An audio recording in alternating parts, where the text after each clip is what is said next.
Good morning, viewers. Thanks for joining us. I'm George the Antique Nomad at the Antique Nomad on Facebook, Periscope, Instagram, Twitter, and YouTube. And we are here today at the Spokane Custer's Antique Show. This is the 44th annual fall show, and it's nice to have you with us.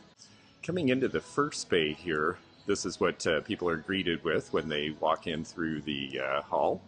And the first display here we have is a big collection of turn-of-the-century oak furniture, some Halloween items, more recent blow molds like 60s, 70s vintage. This crazy mimeograph machine, if any of you remember from the days before copy machines, this is what you actually had to use to make copies.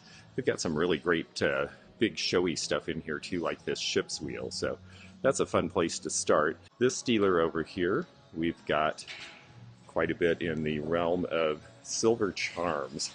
I don't know that I've seen so many silver charms in one case at a show before. A little bit of a glare from the overhead skylight, but you get the idea. A lot of dragonfly pins, a lot of figural pins, and then in this next case I see several pieces that are older, more along the line of Victorian and early 20th century lockets. Neat little red bracelet here. This is Czech. Always been a fan of those. That one in the middle there.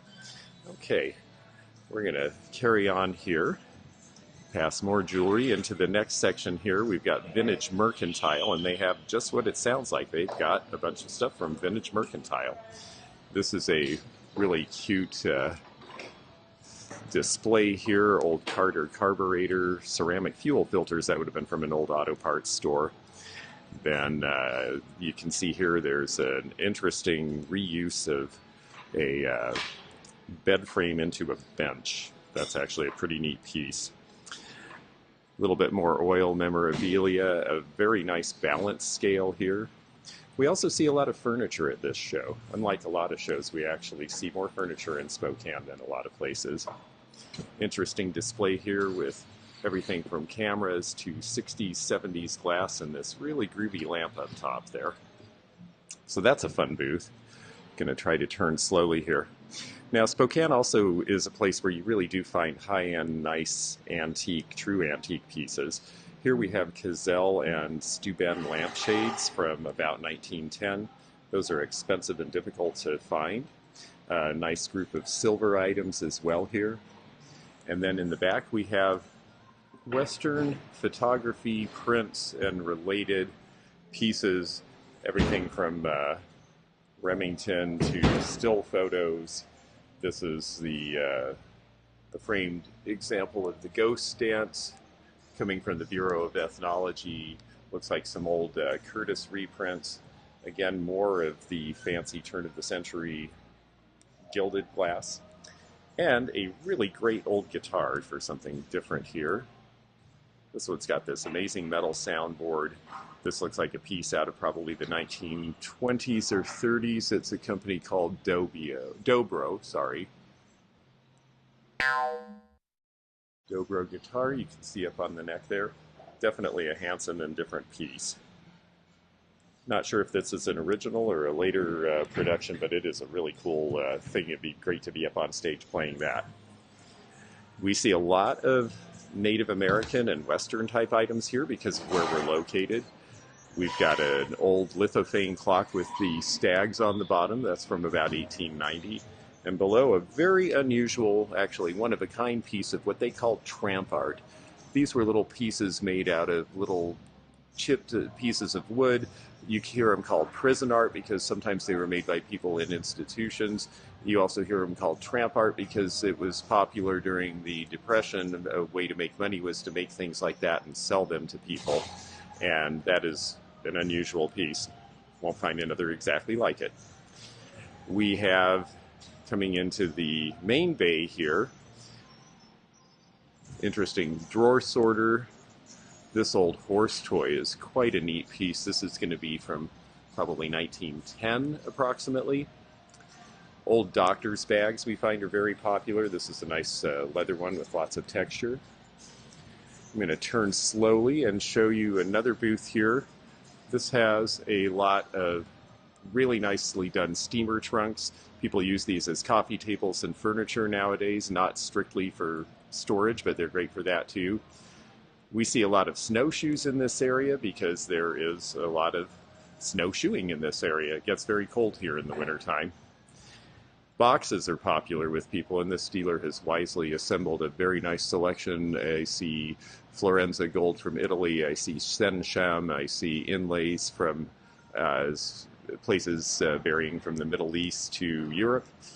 They also have a nice selection of Roseville pottery, the framed Life magazine for the Seattle World's Fair, and then we see a nice Bakelite piano jewelry box, some Francoma pottery in the back. Big variety of things. This piece here is a sewing box. This will have been made in India for the British trade, probably sometime in the late 1800s. They're hard to find with all the inlays intact. So that's a nice thing to see. I'll just do a quick pan so you see there's a lot more behind us. However, we're going to go into the main bay now because we have to get in there while we have time to do it. I do want to quickly show as we head that direction. There is a dealer here who are specialists in depression glass, kitchen glass, quilts, pottery. They have really good stuff. They've been in the business for many years, and they've been neighbors of mine at this show before. It used to configure differently, but look at the amazing variety of things. I mean, they must have 50 swanky swigs. They've got Royal Albert china. They have kitchenware and all sorts of things. They've got a case with wonderful knife rests and Vaseline glass and all sorts of interesting bits there. Look at this big blue check perfume bottle. That's not something you see very often. And we have a few others in there. And then butter pads. I know a gal who used to collect wall plates, and her husband and she got a fifth wheel, and she sold all her wall plates and is now collecting butter pads because they can fit on the wall. So we're going to take a look at some concrete here, but we're going to go into the next bay. This is where the main part of the show is. There's probably 75 or 100 dealers at this show. And we're going to come in here. The fellow on the left here always has interesting Breweriana. So let's take a look at some of that. He gets big signs, neon signs, backlit signs, mirrors, and he handles all sorts of pieces anywhere from the 1870s to the 1970s. You can see in the back here that we've got an interesting piece to me because it's Olympia beer. This is not far from where I sell in Centralia, Washington, and it's very collectible there. And they've been out of business for a while. A lot of the appeal of these is that a lot of these breweries are gone. Budweiser's still around, but the 3D sign is an unusual thing. Lucky Lager is another one you don't see much anymore. And then over here we've got the old Pabst Blue Ribbon. It's interesting to me that this has become very popular to drink again after all these years. So for the man cave or the beer guy in your life or beer woman in your life, that's an interesting group of merchandise and possibly Christmas gifts, who knows. Here we have a nice display of quilts. These are all 1930s. I see variations on ring patterns and a diamond block. This dealer also has christening gowns, and then they have a lot of interesting non-fabric items. Up here we see an old railroad signal, a jadeite lamp, and a really cool cow. That is a weather vane. So that's kind of a neat piece. Going to keep the camera up high here because these folks haven't opened yet. Like I say, you're getting a preview. Silhouettes are another area of collecting that people enjoy. And we're going to turn here and look at some furniture. There's actually quite a lot of nice furniture in this particular show, which is unusual. We don't see a lot of furniture at shows, but there's demand for it here, so people bring it in. A lot of Victorian homes in this part of Washington State. This old kitchen queen is going to date to the 1920s or 30s. And we're going to turn to the right and see some other interesting pieces. The triple bench is unusual that you see to the left there with the slats. To the right you have a traditional turn-of-the-century squarish farm table with oak chairs. That's an American piece. And then behind there you see that there is a big display of vintage porcelain pottery and those sorts of things. So quite a lot to see here. Vintage typewriter. We've got some old toys here on an old wash stand. Wash stands are particularly popular now. It seems like a lot of people use them in order to have a place to put their things when they leave the front door. So they're going in foyers a lot now, rather than having a wash bowl put on them. Salvador Dali, we don't see his work on this coast so much, so that's an unusual piece. And we're going to come around the corner here. This space has quite a lot of blue Fenton glass, I notice, and a bunch of Vaseline glass as well. And of course the famous dogs playing poker. This is the Waterloo, and this is where they find that the one dog has been cheating. This was done by Coolidge. Everybody thought they were kind of funny and a novelty, but the original sold recently for $3 million now that he's gone. So apparently an iconic image is an iconic image no matter what. Okay, so they are getting us closer to opening. So let's take a look at some other stuff while we have a chance. There's interesting clocks here, old schoolhouse and wall clocks. And then a bunch of cast iron. We do see a lot of interest in cast iron again. A lot of people are cooking with it in a way that they haven't for many years. So we see Wagner ware, Griswold, and some of the older pieces before, such as this piece here, James Smart Manufacturing from Canada. We do see Canadian things here, and we do get Canadian customers here. We are close enough to Alberta that we actually, and British Columbia, that we actually do get people down for that. Hi there. Hi. This booth has some really lovely things, and I'd like to take a moment to show. The Roseview Futura vase in the middle, extremely rare. They were only made right around 1930. It's very different from the floral Roseville that you see around it, and it is very highly collectible. The piece here, this green piece, is Fostoria's heirloom pattern, and that's a really great 50s display with a 50s Murano swan next to it. Then above that we see Fenton Rosaline. This was a hard color to make for them. They did it in the late 70s. They didn't do a lot because that color really rots out the kilns. It just, the chemicals involved just eat it up, so it doesn't last long. El Dorado and other Western China patterns very popular here, as well as Monterey ware, this metal work here. We have Inca ware, Shenango. These are all 50s restaurant ware pieces. These would have been intended. The Wallace Westward Hoe on the right is especially popular with the color in it. We can see that a little better here. All of these Western patterns are very collectible. They're all from the 1950s and 60s, and it was when that was the big thing in pop culture, and you see little of it still today, but a lot of it, of course, was thrown out when those old restaurants went away, so not so easy to find. Here we have a nice display of Francoma pottery. We see various pieces like the Dancing Chief. We have the dealer sign here. The Charging Horse is a hard piece to find. Francoma was all made in Oklahoma, and it falls into 4 distinct eras depending on glazes and colors. It's been out of business for about 10 or 15 years, but very collectible still.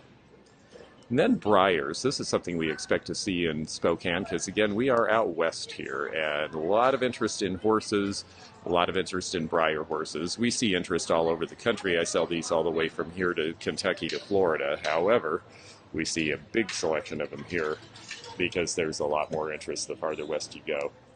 Nice old railroad cars there and some general vehicles. And then I'd like to take you around this corner into, I'm going to show you this space over here. And we've got, this is my friend Mary from Portland.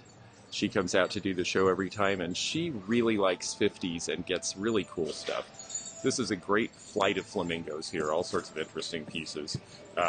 Fun stuff made in America as well as Japan. The ones with the wings upward are harder to find. There's an entire shelf of black memorabilia. These pieces were considered cute in their time, and there are collectors now. And a lot of the collectors are actually black folks because they want to preserve their history for their children and show how things were just like everyone else. These are Steiff animals here with the button in the ear, all from Germany. Nice collection there. And then you'll see behind, she's got a great display of Bakelite above the pinups there. All those bangles, just a really, really neat display full of 1940s and 50s carved pieces that you just don't really see very often. Another thing that she likes is mottos, so let's pull back and look at those. These were done by the Buzza Company and other companies in Minneapolis and Iowa in the mid-1900s, early to mid. You see a lot in the 20s and 30s. And this is a particularly nice little collection here. All sorts of wonderful things that you would give to a friend, that you would give to your mother on Mother's Day, you'd give it to the folks, and it was a happy memory to keep them thinking of you and thinking wonderful thoughts. Wonderful mother, here's to father, and then sometimes they're just cute and fun. 'Tis easy to drift with the current swift, just lie in your boat and dream, but in nature's plan it takes a real man to paddle the boat upstream. So I guess that's to tell you to have some perseverance. Sometimes we need that. This is an interesting thing for our area here because this is Great Northern. You see the old mountain goat on there. These were done by a fellow named Reese, and he did these native pieces in the 1920s and 30s as calendar toppers. Very collectible now. Hard to find in good condition. Really great graphics. I'd like to turn this direction now and try to show you some things that are a little more high-end because this show really does have some beautiful and rather expensive and showy objects. So I'd like to try to get you close to a booth around the corner here. So we'll just take a leisurely walk while we get there. Everyone is getting set up now, so we'll leave them to their devices here. But there is a dealer around the corner here who has some really magnificent things, so bear with me. We'll try not to go too fast. I'd like you to get a chance to see everything. Again, we're at the Antique Show in Spokane, Washington, the Custer's Antique Show. You can see some locally popular motifs. These are 50s era Japanese figures, and they're cowgirls and skiers because we see interest in both of those categories around here. These folks have a really good display of interesting items, including a hard-to-find set of tulip bowls, which are Fire King from the 1950s, not readily found these days. Most of them died a slow, painful death in dishwashers. And then there are a lot of Native American baskets here. This fellow is quite knowledgeable about Native American. He has various Nootka and Macaw pieces. He's got Paiute. He has other Northern California tribes, Hopi related, and this big piece here is Klickitat. Very difficult to find these large boxes. Usually the handles are long gone, so that's an unusual thing to see. And then we're going to pan out here a little bit. There are some nice displays of turquoise jewelry as well. Quite a lot of jewelry here at this show, and a lot in the realm of turquoise. We have a collection of scrimshaw from Alaska here. These are all old napkin rings. Let's come around to the front here and show you, in this case, an unusual collection of Bakelite crib toys. These are 1930s era. These would hang on the edge of the crib to amuse the kid or be chewed on or played with, and not many of them survived. They usually got broken and fell into a million pieces and went in the trash. So it's unusual to see them, and especially to see 4 of them in one place. That's something we don't generally get to do. Okay, we're going to go buy jewelry some more here, and then we're going to come to another space. These are very high-end dealers from Seattle who come and do the show, and they carry all sorts of natural stones, amber. They carry a lot of very nice jewelry in terms of, again, turquoise pieces. They also are specialists in silver. All of these various pieces of silver vetru, flatware, unusual things, some really hard to find items with the repoussé on the handles. This very large ladle in the center is unusual. And in general, they carry a very nice selection of higher-end antiques and collectibles. There is everything from peach blow and cranberry glass that we see here to the wireless cloisonne piece.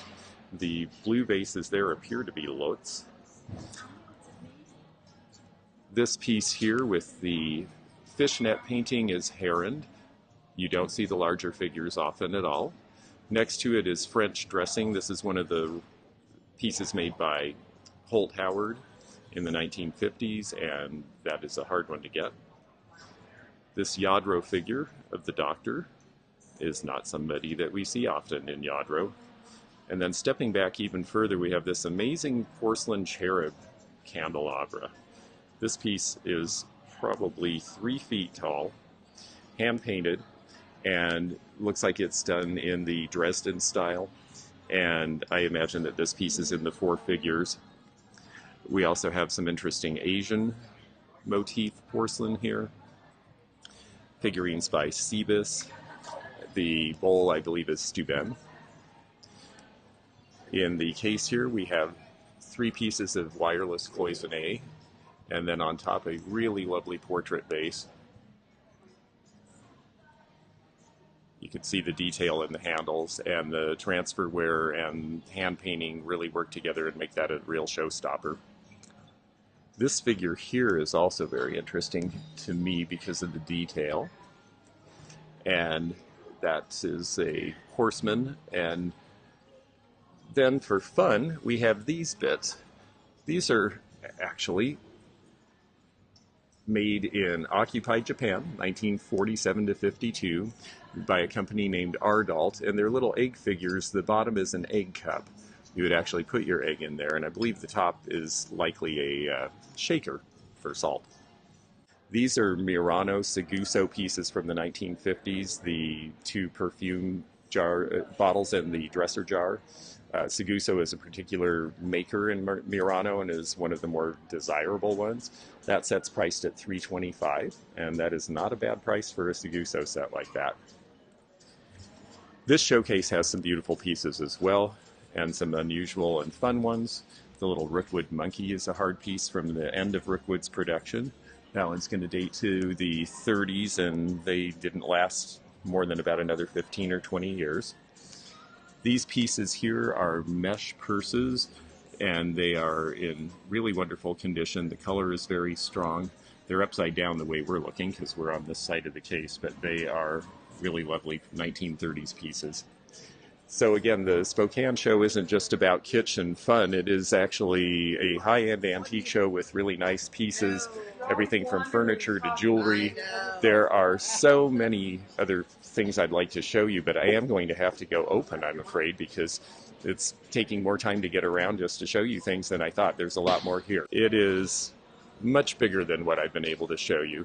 I'm going to show you this really fun booth full of dolls and Blenko Glass and all sorts of stuff, and then I'm going to say that it is wonderful having you with us. Thank you for joining us. I wish we had time to show you even more. Thank you for joining us for our broadcast, and we'll see you again at the Antique Nomad on Facebook, Twitter, Instagram, YouTube, and all that other good stuff. Thanks now. Bye-bye.